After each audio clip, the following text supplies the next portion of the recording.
you want to support us, you can go to patreon.com/GameS to get all sorts of bonus goodies. You can also send super chats during the show. I see a bunch of come in. We will read all of those. But why don't we just get to it, Jeff? Because, yeah, this is our first show in a post-Switch 2 launch world. If you can believe it, even though we were traveling, I got to spend a good amount of time with my Switch 2, right? Just at the Warframe Village. We keep calling it that, giving them free advertising now. Wow. They earned it. Got the check, Reb. Yeah, so that, the airport, airplane, all that kind of stuff. But then even just at home now, at night, lots of time with Mario Kart World, a little bit more time with everything else. Been playing some GameCube games, mostly Soul Calibur 2.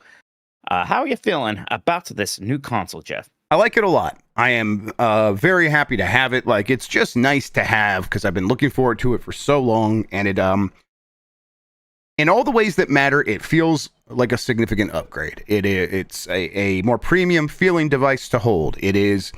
It has better speakers. It has a better display than the original Switch, and in a comparable display to the OLED. It's not as good as the OLED, but it's pretty close, or close enough for an LCD. It's close enough for me. Like, I'm sure if I saw an OLED next to it, I'd be like, "That's better." But yeah, you would. I can't. Yeah, but when I'm using it, I have no complaints, I guess is how I would put it. It's better than the first LCD for like the Steam Deck, for example. I really enjoy the way the Joy-Cons snap on. I enjoy the way everything feels. And then playing games on this thing has been fantastic. There are a handful of things that had me worried up front, like some games from third-party publishers launching on the device right away aren't fully optimized. Hitman 3 is a bit framey, and I'm like, there's not a huge excuse for that because that's a game that goes all the way back to 2016. But I'm starting to feel like that is on the studio side and not necessarily on the Switch 2 side, because a lot of stuff does run fantastic. Zelda Tears of the Kingdom is weird how well it runs. Link's Awakening is completely smooth. Mario Kart World looks great, runs great. There's a lot of cool stuff that I liked or that I had put to the side now runs even better. And then the handful of new stuff like Mario Kart World is mostly living up to expectations, even if I'm not fully in love with Mario Kart World for just because I think I had expectations that open world would be more than it is, and now that I've sort of accepted it for what it is, I'm like, okay, still not perfect, but this is a game that I can't put down because I continue to have a really good time with it. And then all the other bullshit features, Mike, like game chat and the camera, I really like way more than I expected to. So I'm kind of smitten with the console so far. My brothers and my nephews, nieces have been using that apparently to great effect. Yes. So Game Chat seems like a surprising winner from the launch. Actually, it's working surprisingly well and is surprisingly neat and kind of just a hit with friends and family and things like that. I need to dive into it more myself. I've definitely been really happy with it. I'm enjoying it a lot. I don't have any of that. Oh, it's just a pro complaint. Even though, I know, I guess I understand what people are saying, but only in the sense that, of course, all new consoles are going to feel like quote unquote pros now. And I did a video to that effect. Like, it's a pro, but so is everything at this point. And so what? Like, what else would I have wanted? Right. Nothing. I want it to be a pro. Yeah, I'm getting so many things that I wanted out. There's just more games playing at higher frame rates and looking better. Just, the interface running better, the shop running better, and all the little stuff is neat. Playing around with the mouse Joy-Con thing, even though so far that's just in Welcome Tour, it's been kind of neat so far. I want to, even though, that's a gimmick, but it's a neat gimmick. I think it's fun. I'm also having a good time with Mario Kart World. I agree, I think maybe we thought, this open world is going to be maybe not Forza Horizon in terms of definitely the depth there, but maybe a little bit closer to that. There's not much to do in it aside from, collect some coins, hit some PAL blocks and things like that. It's fun. I wish there was a little bit more. I do like the courses, though. They're great. How do you feel about the Grand Prix kind of setup where, the first track, you do just the 3 laps, but then the other tracks, 2 of the laps is just getting there, and then you really are only in that track for 1 lap. I don't mind that, and I do like the whole conceit of we're actually driving these places. But I'm like, well, can't we have an option though with more traditional Grand Prix, just 3 normal laps and all? Time trial? I haven't tried. Apparently, I think you can do it that way. Yeah. Okay, so it is possible. It is possible, I think, on time trial. I mean, So all the tracks are still a loop, right? They're still, they still start and end the same place. So all of them could be done that way. And I imagine at some point, obviously, like Rainbow Road is just one really long thing, and it's not like that, and that's fine. Rainbow Road in this is fantastic. Yeah, it's really good. One of the best Rainbow Roads I've ever seen. Yeah, but I enjoy it quite a lot. Me, like I've always thought Mario Kart is an 8, and this is another Mario Kart 8. Not literally, we had this is another 8. Some of the stuff is super fun. I like all the rail stuff and even some of that wall jumping stuff. The courses look great. I think getting the costumes for the characters is fun. I still think that the creatures are kind of pointless and soulless, and it's funny to see a cow for a little bit. I'm over it, but I'm a funny duddy with that stuff, I suppose. I do think, yeah.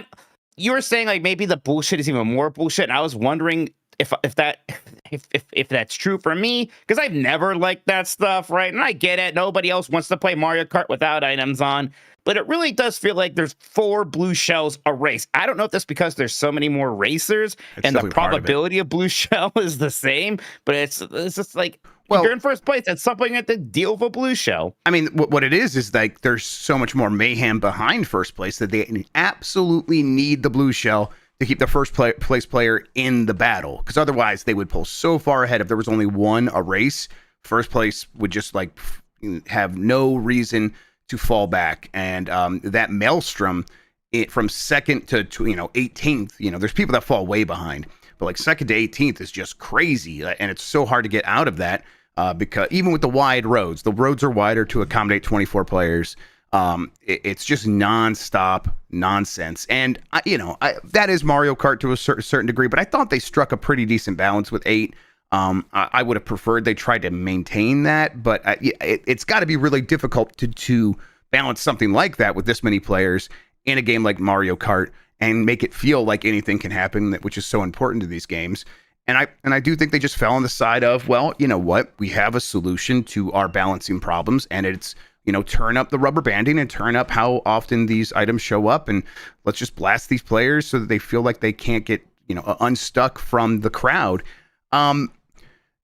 I just, for me, it's not a problem in Grand Prix as much as it is in Knockout Tour. In Grand Prix, it does feel like there's a chance to maybe race a little bit more. In Knockout Tour, when you are have several checkpoints, you really do got to play a little bit more strategically, and that's gotten me to the point where I am holding back at the start of the race and just picking my moments to go ahead. And like I've said in other places, I don't love playing that way. That doesn't really, it's not great for me. Even though I like Knockout Tour as a concept, as a mode, I just wish they could tune that a little bit so that that there was I don't know what the answer is, but I do know that I wish it was a little bit different. So overall, I mean, I just think the game looks so nice. I like all the bullshit characters. I like collecting costumes. That's keeping me coming back. So there's a lot of reasons to play this game, even if that open world is a little bit dull. Really all it is just finding some secrets, finding some challenges and doing those. And there's not much else connecting those things together. But still, I've enjoyed playing this game overall. I just wish they could have given it a little something extra to get it over the top. Is the $80 price tag a sore point for you with it? Kind of feeling like you because like the justification, of course, it was always a bullshit PR justification. Was that, well, it's $8 because there's just so much here, and always feels like less than you were expecting for. Does that kind of prick your spat a little? A little bit, but I mean, I did get the bundle, so I didn't pay $80 for this thing. So I'm not really thinking about that too much.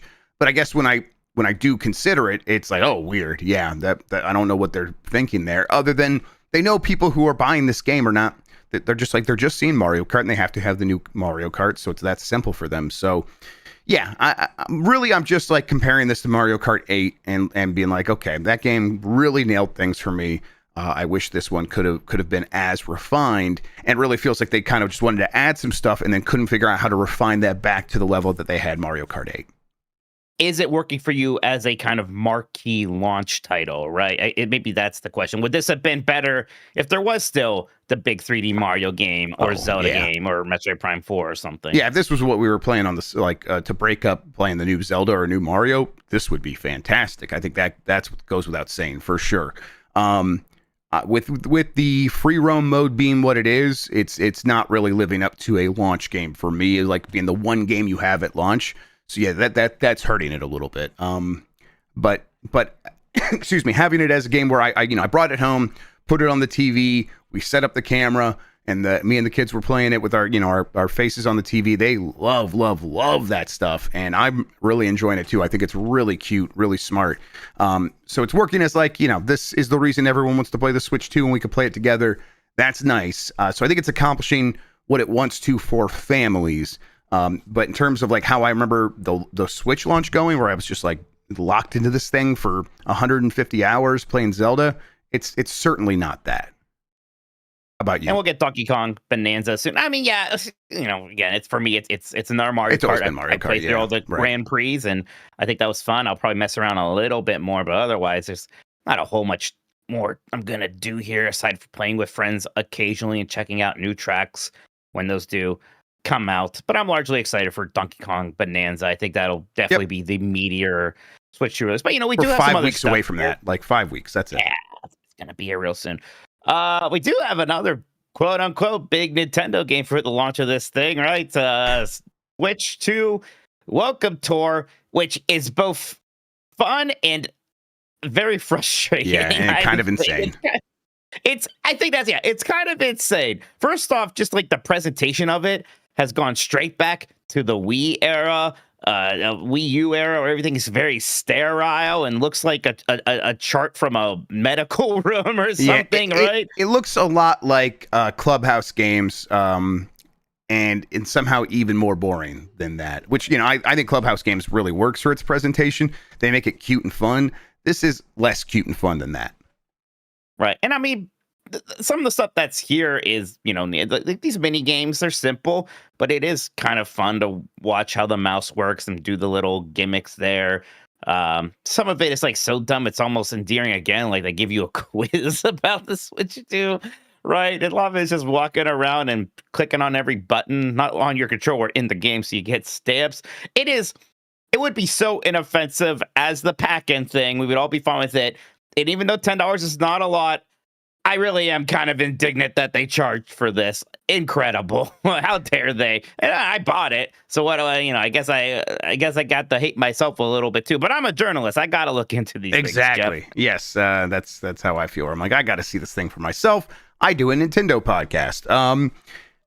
I got it. I've not really played much of it. I played like an hour, I guess. Poked around on one of the Joy-Cons, maybe started my way to the next one. It kind of puts me to sleep. That's really what it is. It's so even let's just take the price out of it. Even comparing it to other things that have been packed in with consoles, even Face Raiders for the 3DS. It's not as interesting as that. Let alone the Astros Playrooms or the Astros other stuff that was on the Astros Playroom makes this look. It's in another really universe. Yeah. Right. Was Nintendo Land a pack-in for the Wii U? If you got the black, more expensive Wii U, yes. Okay, so kind of. So yeah, it was. Because most people got that one because they had more storage. Right.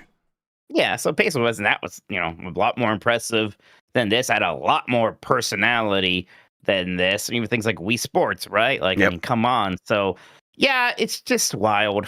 It's just. I'm kind of glad it exists. I just wish it wasn't. I mean, it's such a boring thing because everyone says it, but I just can't believe and wish it wasn't $10. If it just came with the damn thing, wild. It'd be a completely different thing. Honestly, I kind of think somehow weirdly more people will play it now because it's $10. If you spent $10 on it, you're gonna try to get your money's worth out of that. Because if it was just included, I don't think most people would ever turn the damn thing on. It's because it's that dull. So yeah, it's just a weird thing. It's Nintendo's most hubris-filled decision of this launch by far. Yeah, I said there are a few things the price is high, blah blah blah. But yeah, this is just one of the strangest Nintendo decisions I think yet. Right, not since the Game Boy Advance not having a headphone, SP not having a headphone jack or whatever. Right, have I been what? Come on, you guys can afford to just make this a pack-in game, but bottom lines matter. Even over there, of course they do. Go ahead, Christian. You say play it. I don't know. Maybe I caught the run a run time that stream I was watching people playing it, but it didn't look like they were playing. They were just watching a movie. And there are occasional mini games. Some of them I think are even pretty neat. The Super Mario Brothers 4K version where the level just unfurls across the screen to show you just how many more pixels you have compared to an NES. Sure, that's cute, but it's also like there's the frame rate test where it's like, here's a ball bouncing at 15 frames per second, 30 frames per second, 60 and 120. That's a GIF, right? That's just like, we've seen that as a GIF on the internet before, and now Nintendo's just done that and then said, hey, which one do you think is at running at 60 frames per second? It's really low effort. It's just not much. But there are some other accoutrements with this launch. Have you talked about messing around with the Tears of the Kingdom patch version? I was messing around with the Breath of the Wild patch version, and it is weird just how cool it is seeing that game running at 60 frames per second, and how excited I am to kind of just start a new save and play Breath of the Wild again. Yeah, it looks wild. Just, I mean, not to use the word, but how smooth it is. Like, I was actually a little upset with Tears of the Kingdom, because I'm just so used to that game looking one way, and to have it running, it's also just super sharp because they up-res the resolution as well, so it's really crisp and running super smooth. And I just have no memory of the game looking this way, and have spent a lot of time with those two games. So it actually took me a second to get used to it, but it obviously looks amazing. It is far from the only game that got updates. There's a spreadsheet, and people are like wondering where to find that on the subreddit. Someone like linked to it. They're, hey, well, it's for the Bombcast today, and the thread there.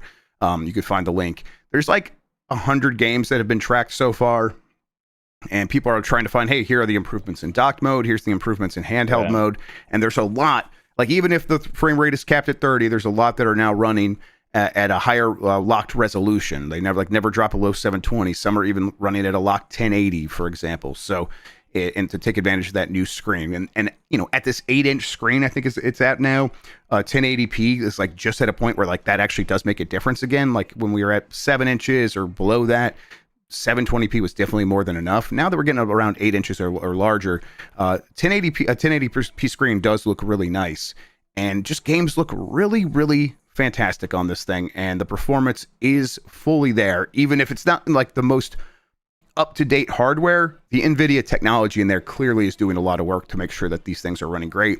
And it's interesting because all these Switch games are being emulated on the Switch too, so clearly a lot of work was put into that as well. Yeah, I'm excited to try out Pokemon Scarlet and Violet, which I know it's got a pretty nice frame rate boost from this, thank God. And Link's Awakening and Echoes of Wisdom don't have that kind of weird, back and forth between 60 and 30 that kind of was messy. So would like to see what that looks like as well. Big hit for me, Jeff, has been the GameCube NSO. I, of course, love the GameCube. You love the GameCube. I was excited for these games, and it's working very, very well. Better than I could have maybe hoped. Because, we had Dolphin. It's such a good emulator. Yep. It was like, well, what's Nintendo's emulator going to be like? And it looks like it's working really well. These games are up-res in some degree, as far as I can tell. The widescreen support just works perfectly, so they look awesome. The button remapping is a great feature. You can do it per game, so, it helps alleviate any of the weirdness from what you think it should be, or from, trying to kind of make things up because those face buttons were in different places now. Like in Soul Calibur 2 is my example, because I can use the left shoulder button on the Switch controller to maybe do things like button combinations that were easy to do in the GameCube, but not easy to do on the Switch 2 buttons. I know people like that built-in CRT filter. I haven't tried that. I've been using that on N64 games, and it's really nice, especially on the handheld screen, because it's obviously it's obvious that they tuned it for that screen, so you don't have any of that weirdness of mismatched pixels with the pixels on your TV or whatever, so you get an uneven like interlace pattern or something like that. It's all just looks perfect on the screen, and looks pretty good on televisions as well. Like it seems to be dynamically changing depending on your TV, but it just looks really nice in handheld mode. And yeah, I've enjoyed that. The emulation kind of across the board for NSO stuff has been really good. But you're right, GameCube is spectacular. It looks like they're rendering it internally at like 4 or 5x. So games like F-Zero are fantastic. And Marino's like, why do they give you the EU games? You can turn that off. That's a check mark in the options. So if you don't want to see those. It was strange. I wonder what the reasoning behind that was. I'm sure there's like very minor differences between some of those games, but I can't. Or maybe the EU one has language options that are not in the North American version. That's probably it, and they want to give you, because this thing is global, so it's probably just that simple. Yeah, turn off that. Turn off the thing to show in-game controls, which just constantly reminds you to push the select button to access the menu. Turn that off as well.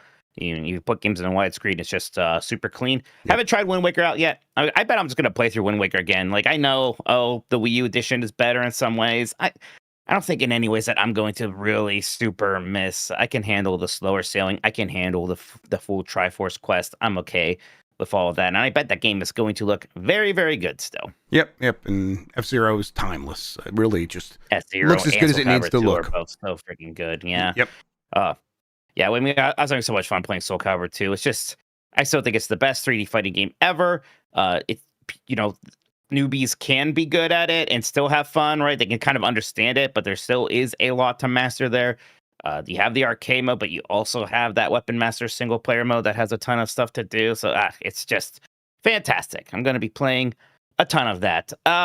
But yeah, anything else that you've been playing much? I started up Hitman as well, and I was like, okay, this is looking pretty good, but seems maybe not super consistent. And I didn't know if it was just Hitman is that demanding, or like you said, maybe just not optimized fully yet. Yeah, I get there. I think it's not super demanding. I think it's just not optimized to the best degree. Now, I mean, it is like Hitman that goes all the way back to 2016, but Hitman 3 came out in 2021, I want to say, and they did add a lot of graphical features. And this is World of Assassination, which is a even more recent update. So they have done a ton of like stuff like they added functional mirrors, functional reflections, and stuff like that. That wasn't back in Hitman 1. So there are newer graphical elements that probably are making it a little bit more difficult for the Switch 2 to handle, but it should run better than it does. It just should, based on the hardware that we have here and based on the age of that game. But yeah, that's what I've been playing that a little bit more in the last day or two, trying to get my level. I haven't looked up how to get the Luigi stuff and the Mario stuff yet. I've just kind of been playing. I'm gonna do that next and see if I what specifically I have to do to unlock that, if I do need to unlock it. Because I want to just play around as Luigi. I think that'd be fun. Sure. Beyond that, though, there are just a couple of things. How are you feeling about the battery life? Yeah, I'm not super sure because when I'm in planes and I'm at home, I generally just have access to a USB Wall charger, power, right? Yeah. Yeah, so I haven't really tested that thing out yet, so I haven't really hit any roadblocks. How about you? It is it's pretty mediocre, I think. It's definitely running out a little bit faster than I thought it would. I'm imagining that's just a lot of those graphical features are technical features that NVIDIA built into this thing probably are running that processor pretty consistently, even if a game isn't running at or isn't that demanding. And that's probably causing that battery to just go. It's not the worst. It's definitely in the acceptable territory. But I think I got pretty used to Steam Deck and the OLED Steam Deck has a pretty good battery life at this point, and the Switch OLED has a pretty good battery life at this point. It doesn't quite match those. So that's been, it's a bummer to downgrade that side of things for a handheld, but you're right. I play this thing primarily in my house, so I will just be plugging this thing for most of the time. But I did take it with me on a trip, and I was playing on a plane, and it lasted the majority, if not, it lasted all of my plane ride home from LA to Cleveland, which is about 4.5 hours. It was just about to die basically at that point, and I wasn't playing the most demanding games that entire time, so that's one of the reasons it lasted that long. I think in most use cases for a Mario Kart World, had I been playing Mario Kart that entire time, I think it would have died well before I got to Cleveland, which is, it's again a little annoying. But who am I kidding? They're going to put out a new Switch 2 in a couple of years. I'll buy that thing with improved battery life. So yeah, this is not the end of the world. And then trying to think, the other small HD Rumble 2 stuff like that. How does any of that stuff float your boat? Oh, I don't know. I played that weird mini game in Welcome Tours. Can you find where the rumble's the highest? At a certain point, you're kind of just guessing. It's high in this area. So I did that for a bit. I got 6 pixels away for that in Dan's game. I was I got locked in on that game. Yeah. Have you tried any other third-party games? Apparently, Street Fighter 6 is actually looking very good on Switch too. Right. That's what makes me think some of these games aren't optimized. Because Street Fighter 6, they did turn off some graphical features for sure. They chose some of the right ones to turn off, like the it's not Screen Space Reflections. Maybe it was Screen Space Reflections or something like that. But some of that stuff was looking pretty rough in other versions of the RE engine and Street Fighter specifically. So, yeah, the game looks incredibly sharp. I have not tried it yet, though. I have my Switch 2 here in terms of other stuff I've been playing. But it has mostly been, Hitman, Mario Kart. Oh, I was playing Paper Mario, trying to get that wrapped up. Did some F-Zero 99, Hentai Golf. Of course. You said I walked into the villa, the Warframe villa, and you're like, it turns out Hentai Golf's not a good game. Yeah, I never actually really played it, and I finally did on the Switch 2, and it's a bad golf game. There's not much to Hentai Golf at all. I don't want to shock anybody. I did try Tony Hawk's Pro Skater 1+2. That's locked at 30, so I kind of wish they would just unlock that, because I bet that would be at 60 now. Rocket League, I think, was similar. I didn't really play much Yakuza 0, although I have that. Sonic Shadow Generations, I haven't really played that either, although I have that. So let's do a big, long Switch 2 stream this week and play a bunch of these other games and see how they look. I think that would be fun. But overall, I think my feeling right now is I am very grateful that the Switch 2 is here, because I like using my Switch, and now I'll just kind of slot the Switch 2 into that position, and I kind of won't miss a beat. And is that as exciting as it could be for a new console launch? No, but I don't need it to be anymore. I just need this thing to be exactly what it is. And now give me Donkey Kong, and give me, an improved Pokemon Metroid, Legends. right. Give me Metroid, right? So I'm looking forward to a bunch of games already. Some of my most anticipated games for this year are coming on this device. So I'm going to be getting my money's worth here real fast. Oh, yeah, I definitely am happy. I don't have anything like closer buyer's remorse. I am happy with it. And I know I'm going to be spending a ton of time with this thing. I mean, Mario Kart World is not something that's going to last me forever, but just playing Breath of the Wild again sure is. I'm going to spend a ton of time in these GameCube games. I might be spending a lot of time in Pokemon Scarlet and Violet, of all things. It's not going to be long at all until there are just more new games. I do think one more big-ish launch title from Nintendo would have helped. Oh, right? Yeah, it would have gone a long way. Yes. This is never going to be in the conversation of all-time great launch lineups or something like that, right? No. But I mean, let's see. If Donkey Kong Bonanza hits really hard, and that'll be launch window, and I'll consider a launch game in many ways, because what's a month really. If that hits really hard, I'm going to be feeling very good about this system. If that's kind of mid, we could have some problems, and I think Switch 2 will have a bit of a backlash at that moment. So that is going to be a moment of truth for the Switch 2 a little bit. I think so. All right, so overall, thumbs up for the Switch 2. Yeah, definitely. Yeah, I think so. Yep. Yeah, I mean, look, it's expensive. It is $450, $500 with Mario Kart. I get anyone who's waiting, and I get that we are also we have a Nintendo podcast. That is what it is. But if this is something you think you might enjoy, you are probably right.